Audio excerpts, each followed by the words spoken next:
Hello বন্ধুরা, সবাই কেমন আছো? আশা করি সবাই ভালো আছো।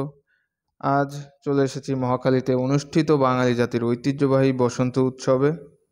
বলে রাখা ভালো, রবীন্দ্রনাথ ঠাকুরের পুত্র সমীন্দ্রনাথ ঠাকুর 1907 সালে ঋতুরাজ বসন্ত উৎসবের চালু করেন এবং সেই থেকে এখন পর্যন্ত বাঙালিরা এই উৎসবকে অনেকটা ঝাঁকজমক করে পালন করে আসছে। বাংলাদেশে 6টি ঋতু রয়েছে, তার মধ্যে অন্যতম হলো বসন্ত ঋতু। বসন্তকে ঋতুরাজও বলা হয় কারণ শীতের রুক্ষতা শুষ্কতা অতিক্রম করে প্রকৃতি নতুন সাজে সজ্জিত হয়। গাছে গাছে নতুন পাতা গজায়, প্রতিটি গাছ ফুলে ভরে ওঠে। প্রকৃতি যেন আমাদের কাছে রাজার বেশে উপস্থিত হয়।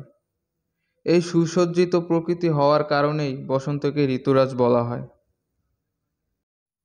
তো বন্ধুরা, বসন্ত উৎসব উপলক্ষে মহাখালীতে মেলার আয়োজন হয়। এসব মেলায় বিভিন্ন প্রকার দোকান দেখা যায়, যেমন কসমেটিক্সের দোকান এবং পিঠার দোকান। এছাড়াও রয়েছে গার্মেন্টসের দোকান, যেমন বিভিন্ন মেয়েদের জামা কাপড়ের দোকানও দেখতে পাওয়া গেছে।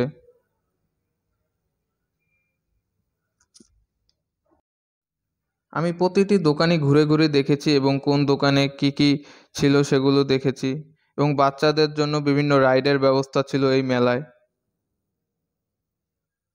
প্রতিটি রাইড মাত্র 50 টাকা করে। এখানে মেলার মধ্যবর্তী স্থানে বসন্ত উৎসবের একটি বিশাল ব্যানার দেখতে পাওয়া যায় এবং মেলায় অনেক ফুচকার দোকান এসেছিল। বিশেষ করে মেয়েরা ফুচকা খেতে খুবই পছন্দ করে। এবং এর পাশের দোকানটিতে রুটি ও বিভিন্ন প্রকার মাংস বিক্রি হচ্ছিল। তার পাশের দোকানটিতে রয়েছে বিভিন্ন প্রকার পিঠা, যেহেতু এখনও বাংলাদেশে শীত শীত ভাব রয়ে গেছে। তো এসব পিঠা কিনে খাচ্ছে মেলায় ঘুরতে আসা বিভিন্ন দর্শনার্থীরা। তো এর পাশেই বাচ্চারা একটি ট্রেন রাইডে উঠেছিল এবং বেশ আনন্দিত ছিল তারা এবং বেশ এনজয় করছিল। তো মেলায় বিভিন্ন প্রকার পিঠার দোকান ওঠে, রুটি মুরগির মাংস এসবেরও দোকান উঠেছিল।